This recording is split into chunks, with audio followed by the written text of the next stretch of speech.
so number 3 question, drawing one card from standard deck of 52 cards. So sa baraha.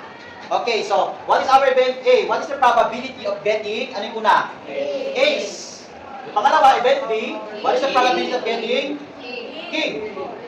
So what is the cardinality of event A? Ilan ba yung ace sa ano? Ilan? 4. Nagigets nyo kung saan galing yung cardinality? Yes. Dito kasi lagi 1 eh. Malinaw to. Opo. Next, what is the cardinality of king? 4. Or what is the sample space? 52. Sample space, total number of cards which is? 52. Oh, napakadali na. Yes. Ayan na. So, probability of A union B is equal to 4 over 52. plus 4 over 52. Ito lang yun. Ito lang dito. Magiging capital denominator 52, then 4 plus 4, 8. What is the greatest common factor of 8 and 52? 4. 4. 8 divided by 4? 2. 52 divided by 8.